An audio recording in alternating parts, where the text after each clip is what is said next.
I look at our lakes, and our lakes are getting greener, and there just doesn't seem to be a protection for the blue water.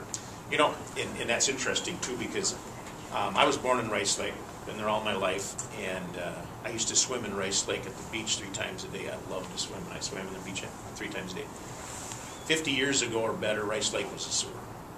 It was terrible. We used to have fish die-offs, you know. It stunk. It was terrible. Rice Lake is far cleaner right now than it was 50 years ago. Now, that's not to say all waters are that way. Tainter Lake down by, and I'm on that, I've been going to a lot of their meetings that Tainter Lake is trying to do a lake association, so I've kind of been involved with them, because it's not in my district, but it's kind of, the watershed runs right through the middle of my district. And so I've been kind of involved in that. And it's interesting because being there at the end of the pipeline, they're suffering more now than we suffered 50 years ago.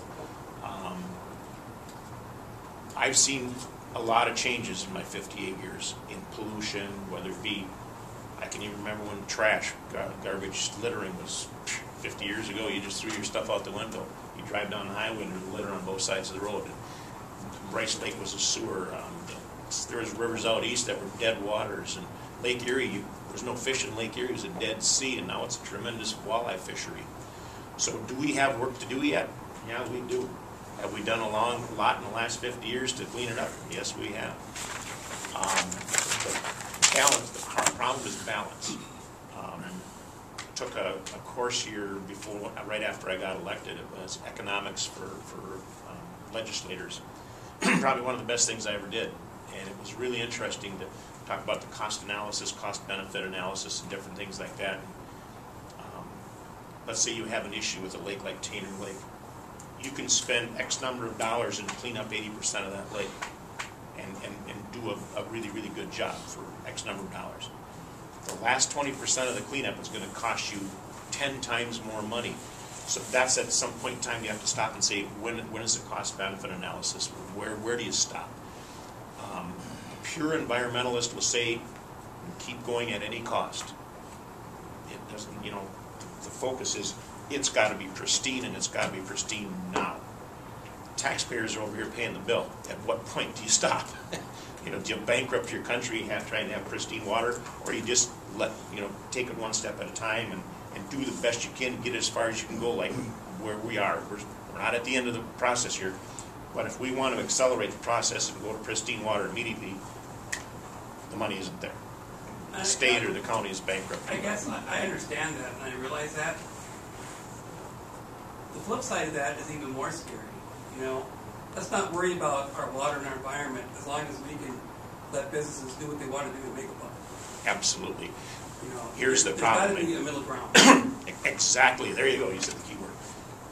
You know, people say, well, you're a Republican and you're a conservative and you can't, you know, you're anti-environment. I said, excuse me, why would I be anti-environment? I grew up in a place called Rivard's Dairy Bar in Rice Lake, Wisconsin. And what did we cater to? Tourists. Why would they come here? Clean water, pristine forests, the Northwoods. And then I had Rivard's Campers. What do I cater to? Campers, people that want to go out to the woods and camp, and also understand that we can't bankrupt our state and our district trying to do all of it right away. So you're right. There's somewhere in the middle of the road. And we have to protect the environment from the people that don't care. And there are some out there.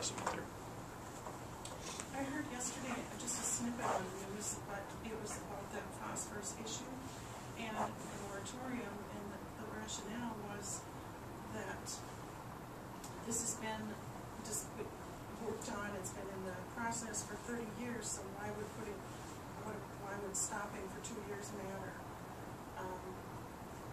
I'm not a water scientist, but it seems like, I don't know, why, if it's been studied for 30 years, why do we have to study it for 2 more years and stop all progress? One of the problems with phosphorus, there's a lot of sources. There's a lot of sources. And in order to remove phosphorus, you end up, the guy that runs the water treatment plant in Rice Lake is a good friend of mine, and I've talked to him a little bit about it. And there's some of these rules where what they take out has less phosphorus than when they put it back because of the process they have to use, and it's kind of complicated. But he said some of it's kind of counterproductive. The other thing is, what's the source? When I was a kid, Rice Lake has two big developments in it, Hiawatha Park and Colon Boulevard, which 150 years ago, the loggers, they all had a cabin, on their 50-foot lots. And everybody had a cabin, and when you built your cabin, you put a hole in the floor and a toilet on top and a pipe out into the lake. That's what they all had, and I've seen them. 21 years ago when I started, I saw those, and this toilet right out in the lake. That was a problem. Great watering problems, grazing problems with the farmers. I mean, that's what if you had a farm with a creek on it, you had it made because you could graze your cattle across the creek and they had water right there. And problems with that. And so there's many sources of phosphorus, and it's coming from a lot of different problems. What's happening is always the low-hanging fruit. You pick certain industries or certain cities. City of Rice Lake has got a rule now. The DNR said you're going to set up a stormwater district for runoff because it's creating phosphorus, and you do your road salts and this, that. Rice Lake, I've nailed it. It's hundreds and hundreds and hundreds of thousands of dollars. I've got businesses calling me now saying, I just got a bill for $25,000. Come in and tell me which employee I should lay off to pay this bill. Some of them with $18,000 bills, $16,000, $15,000, $8,000. One small business guy, and he got one for $1,200. He said, I don't know where the hell I'm going to come up with $1,200. So, but that's an easy low-picking fruit to nail a city like Rice Lake. They're not even supposed to do any municipalities under 10,000. There was a special little rule in there that says if you have a lot of water inlets and this and that thing, we can put it on a smaller community. So now Rice Lake caught in a situation where it's going to be extremely expensive to comply with this thing. They had to buy a brand new street sweeper for $285,000 or something like that. So that's a tough subject, the phosphorus rules and this thing. And there are so many sources that are not going to be affected by it too. So, and that's part of the problem. And agriculture is a big source of phosphorus. How do you stop that completely? And there's a lot of things that play into this. Yes. Representative Rivard, I interviewed you in March at the Lincoln dinner. Yes. At Trax, and I asked you a question about the budget repair legislation that you went through, and you made some statements to the fact that what was your impression. And you mentioned that there was the amount of lies and misinformation, whatever. And I had a reader took me to task that I didn't follow up on that question. I actually think that was a legitimate complaint. So I'm asking you now, basically for the record, when you said that back in March, what were you referring to as far as the lies and misinformation that was happening in Madison during that time, in your opinion? Well, there's a lot of misinformation, and I'll say one thing that I've made many times here, just in the last couple, 3-4 weeks, that a half a truth can be far more dangerous and damaging than a whole lie. And that's kind of how you do that, You see the headlines, in the paper that K through 12 education is going to be cut by $900 million. Boom, that's the end.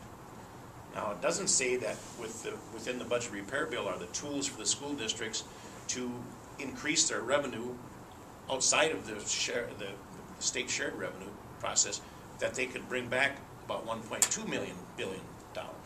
So if you take 1.2 minus 900 million, you've got actually $300 million more dollars that can be spent on K through 12 education.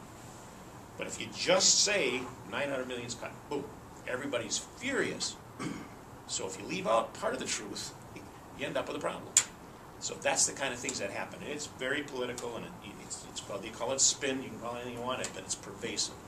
And most of it's designed to fire up the troops. You tell somebody something like that, and they just get all fired up. I mean, I've had people come in and they were told that collective bargaining is a perfect example. They're told this is a God-given right, this is a guaranteed right. No, it's not. It didn't say anything about that in the Bill of Rights. So, but if you tell somebody that, they're taking away your God-given right, and that's what they call it. God didn't give us collective bargaining rights, and it's not a guaranteed right. It's nowhere. But if you tell somebody that, you get them all fired up. And it's pervasive. It's a shame. That's the one part of this job I don't enjoy. Mm-hmm. Yes. What are the ways that the school districts can increase their revenue investment? I talked to Paul Vine from the Rice Lake School District last week, and they had no way they could change their health insurance premium policies. It was locked in. Whatever the collective bargaining said, they had.